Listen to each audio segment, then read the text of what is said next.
Hey, Nick, big game against Michigan State. I think the defensive line played really well. As a guy playing right behind those guys, what's it like to play with the D-line in front of you is so well? Yeah, those guys have done just an amazing job all year, and Saturday they just went above and beyond like they usually do.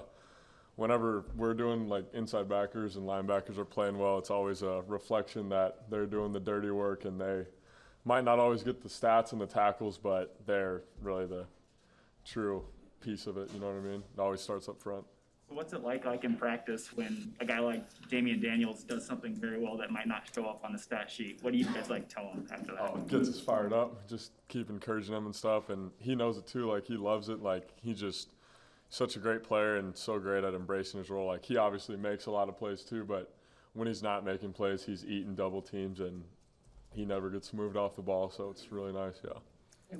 Barrett Root on the radio said last week that he feels like you and Luke and some of the other inside guys are starting to pick up some of his habits, like the way that he kind of structures his day, and even used the word persnickety. What does that look like for you guys, and what does he mean by that? Yeah, I mean, with him, a routine is something he always talks about, and that's something we've really took pride in, and just having a routine. Like, every week's the same, every day's the same.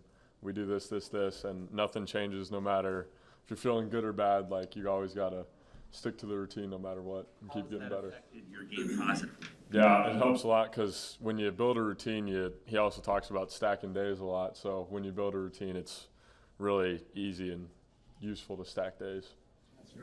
Hey, Nick, how do you balance team losses with your side of the ball is playing quite well? I mean, how do you kind of put that together? Yeah, I mean, at the end of the day, it's always you always look in the mirror and see like what you can control. We're not here to point fingers or anything like that. So it's at the end of the day, it's about winning and losing. So we didn't do everything we could do as a defense, and we got to keep improving as well to keep getting better week by week.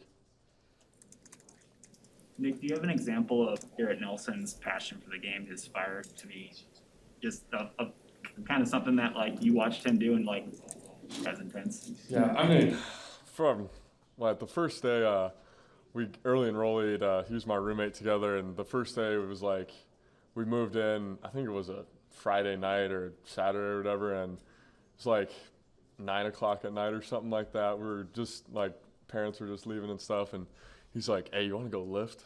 And I was like, "Yeah." Like, what do you mean? I was like, "Yeah, sure. Like, let's go do it." So we tried to go in the weight room and couldn't get in. We were young freshmen. We didn't know what was going on really. We just thought we'd had access. But yeah, I mean, Garrett's as a football guy as you can get. So he loves the game, and his passion is something that rubs off on everyone.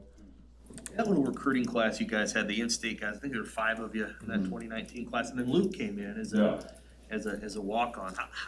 How well have you guys kind of stayed together as a group? And you've all had success to some degree. How do you feel about that? Yeah, I mean, I love those guys so much. So I think we've had a bond since we've even in recruiting and stuff, just in high school and stuff. I think we're all really similar, like-minded guys. So it's just super easy to get along and go to work with those guys every day. What do you know about Northwestern and kind of what they've shown so far? Yeah, I mean, every year they're a super disciplined team. They're going to have good skill players, good O-line, so it's going to be about knowing our fits and continuing to improve as a defense and play gap sound. How many quarterbacks do you have to prepare for? As many as we need to. They have one guy that he kind of is a runner. Yeah. He's sort of that's pretty much all he does. Is it hard to split up? Maybe this guy's going to stand in the pocket and this guy's going to run. Yeah, I mean, at the end of the day, it's always about us, but we're definitely going to have some keys and tells about what quarterback's in the game.